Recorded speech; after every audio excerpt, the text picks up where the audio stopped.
रेसनको लागि चाहिँ यहाँ लागि परिरहनु भएको छ। ल भयो भयो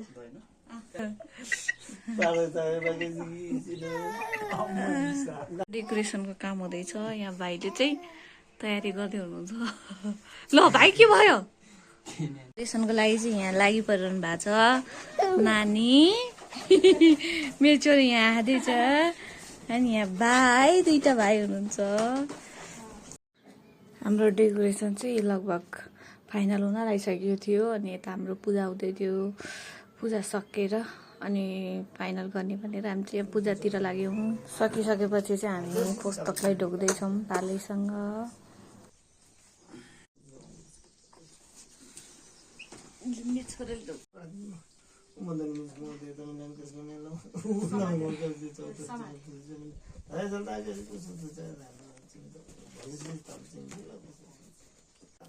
अब चाहिँ सुरु भयो हाम्रो पास्ने मुख झिक्दिनु पर्ने हेरे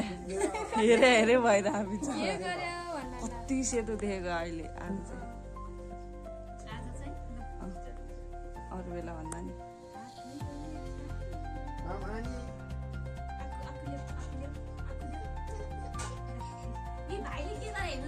बाबु हेर त नाइ गरेको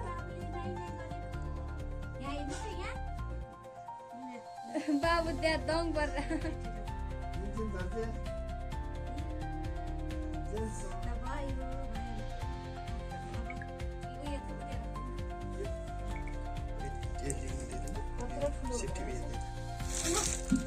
जेन्सन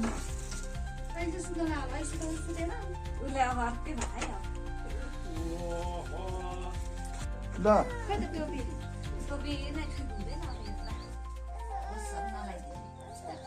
पछाडि ऊ अर्का मिल्छ होला नि अलि पछाडि हटा न त ल मान्छेलाई फुप्लाएर मिल्छ होला नि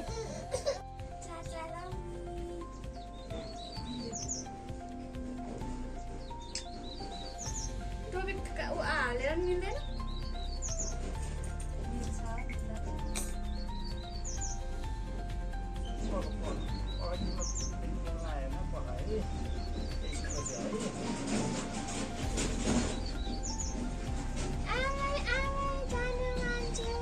कस्तो मजाले बसेको पहिला उता मार केरा दे केरा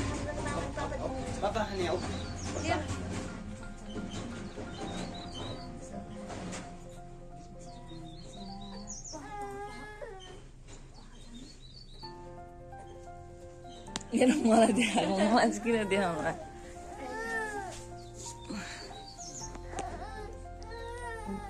हुने भइहाल्यो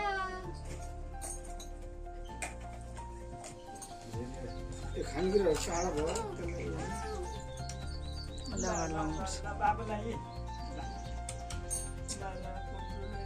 जुत्ता बाहिरबाट जान न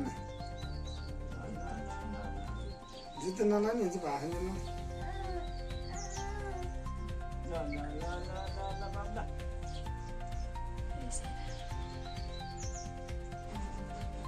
के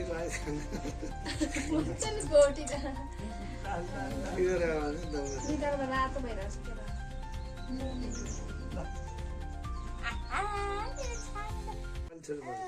के हो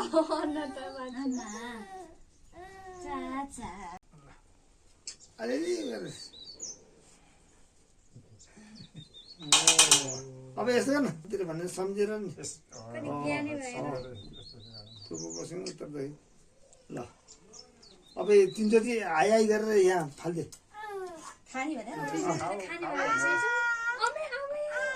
हो फाल्दे फाल्दे हात छ मलाई मुखा यसो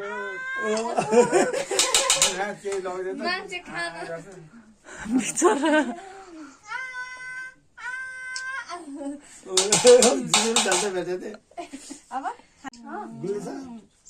गुलियो चिनी हाल्यो नानी चिनी अलिकति हालेर केरा दिनु भएन कति मजाले केरा निकाल्नुहुन्छ हुन्छ हुन्छ हुन्छ दिनु के खाऊ खाऊ गरेर मिठो छ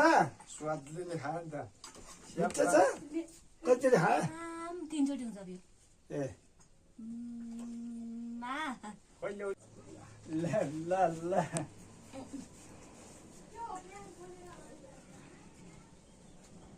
आम्मामा हेरेको हेर्नु नि त हेरेको ल मैले बाबालाई दिन्छु नि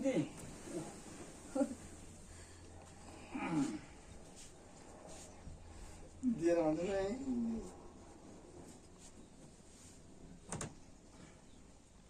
यहाँबाट हुने रहेछ पाइला उठाएर देखाइदिन के खाएको थिएछ पैसा मुखमा हालेर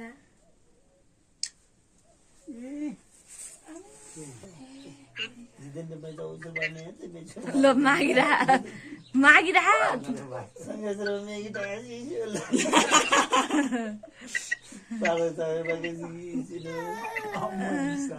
टिका नलाउने भन्छ ल खायो खाना हतार भएको है मेच छोरोले आम्मा अङ्कलले है अङ्कलले हो फेरि 3 चोटि दिनुभयो 3 चोटि खुवाइदिन अलिअलि छ जस्तो मात्रै तेरो भयो ल भयो म निकालिहालौँ धेरै फेरि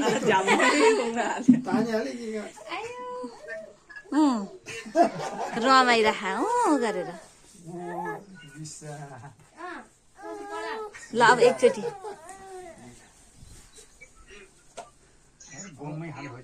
थोथर नाम न चम्चाम धेर भयो कि उसलाई चम्चा चाहिन्छ मुखमा त छ उहाँ चाहिँ दिदी सोल्टिनी हो सोल्टिनी मामा छोरी है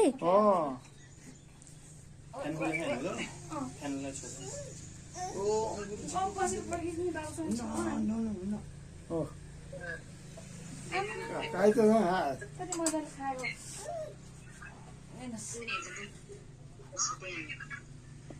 हातले समाएर खाने भन्छ हातैले खाने भन्छ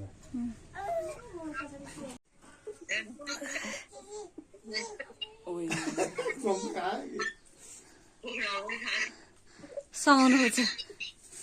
हातमा भएको नि काम खोजिरहेको हातले पनि खान्छ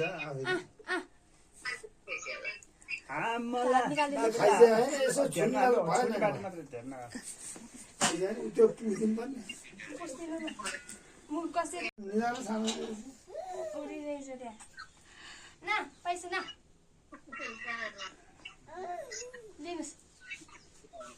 हात थापिहाल्छ